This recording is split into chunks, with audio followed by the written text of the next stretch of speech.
and welcome to Follow the Leader, putting educational theory into practice. I'm your host, Alice Wilson, education consultant from LCP. And today I have with me Keith Goodchild, Head of Operations at LCP and consultant at Creo Performance. So we're going to be looking at the difference between urgent and important. And I'm going to give you this scenario.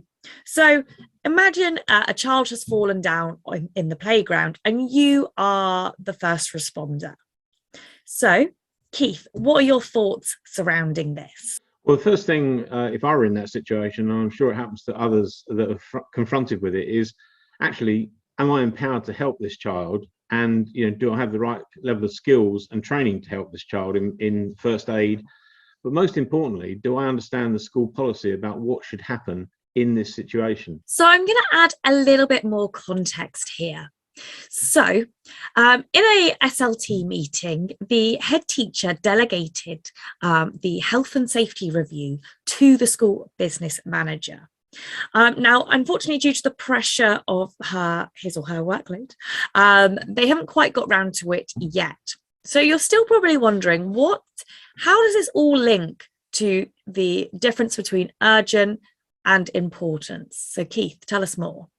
One of the things that people often do is to not concentrate on things that are really important, and they do the most urgent things first.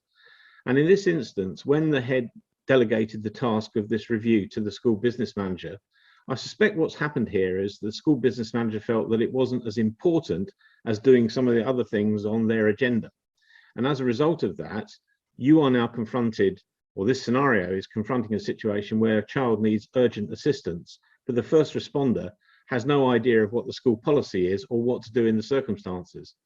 So here's a classic example where a task has been given and delegated to somebody, but it's been left to one side, forsaking other things that are deemed to be more urgent. Okay, so what would you say is effective prioritization? Well, I think that is an analysis of the tasks that you have and what your workload looks like, and then categorize them into these categories of, is it urgent? Is it important? Is it urgent and important? And actually make a list of those things in terms of where they fall. There are certain challenges which are always going to be urgent. Something happens, you have to react to it. But actually, in allocating your time, it is a very good working practice to focus on the important things that you have to do rather than simply the urgent things. And in this context, the review of the health and safety and first aid requirements at school is a genuinely and really important task. But as you can see, it's been deprioritized and hasn't been dealt with. And this is leading now to a difficult situation with a first responder who has not got the understanding of the school policy or indeed know comfortably what they can and cannot do in that situation. So Keith, who would you say was accountable in this situation? Well, as with all delegation, the rule of thumb is that you can delegate the task to be done by somebody else. You can delegate responsibility of doing that task to somebody else. But the thing you cannot do is delegate the accountability for what happens as a result of the delegation.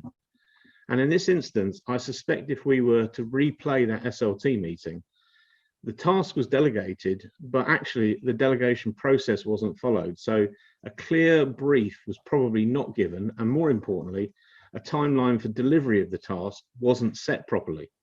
And I suspect it could also mean that perhaps the person asked to do the job was not equipped in terms of knowledge or skills to do the job.